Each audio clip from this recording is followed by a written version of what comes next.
जी भैया, अकेले 3 पर भारी पड़े खेसारी लाल यादव जी। जी हाँ, अकेले 3 पर भारी पड़े खेसारी लाल यादव जी। हम हमेशा बोलते हैं कि देखिए भोजपुरी जो है, भोजपुरी गाने के लिए जाना जाता है, ना कि सिनेमा के लिए। कुछ लोग बोलते हैं कि सिनेमा ऐसे बनता है, सिनेमा बाहुबली है, सिनेमा फलना है। नहीं, भोजपुरी जो है शुरू से लेके आज तक जो है गाने के लिए जाना जाता है।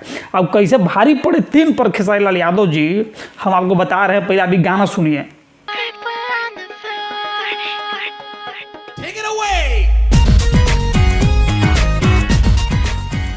सुन लिए, ध्यान से देखिए भैया गाना, फिर सुनिए। अपनी तो जैसे तैसे, थोड़ी ऐसे या वैसे। देख लिए इसमें कौन कौन है? अक्षय कुमार, अर्जुन रामपाल, रितेश देशमुख जी है। 3 गो है महाराज। अब ये गाना सुनिए आप।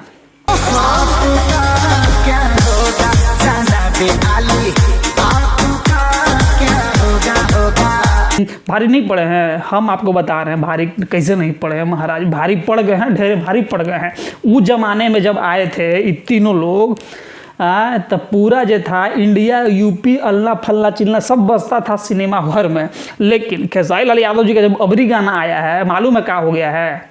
आपको मालूम है? हम बता रहे हैं महाराज क्या हो गया। कि देखिए उस जमाने में स्क्रीन प्ले, एडिटिंग, फेडिटिंग, सेडिटिंग, 3 गो एक्टर, इतना मानी एक्ट्रेस, उतना खर्चा वहाँ था हुई।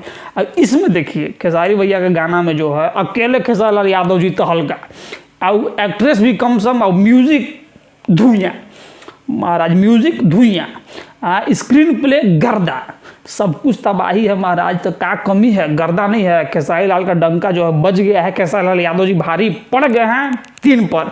अगर हमारा बात गलती लग रहा होगा आपको तो कमेंट सेक्शन में कमेंट करके बताइएगा कि नहीं भाई तुम गलती बोल रहे हो, सही लग रहा होगा तब ज़्यादा कुछ नहीं बोलेंगे भैया। भोजपुरी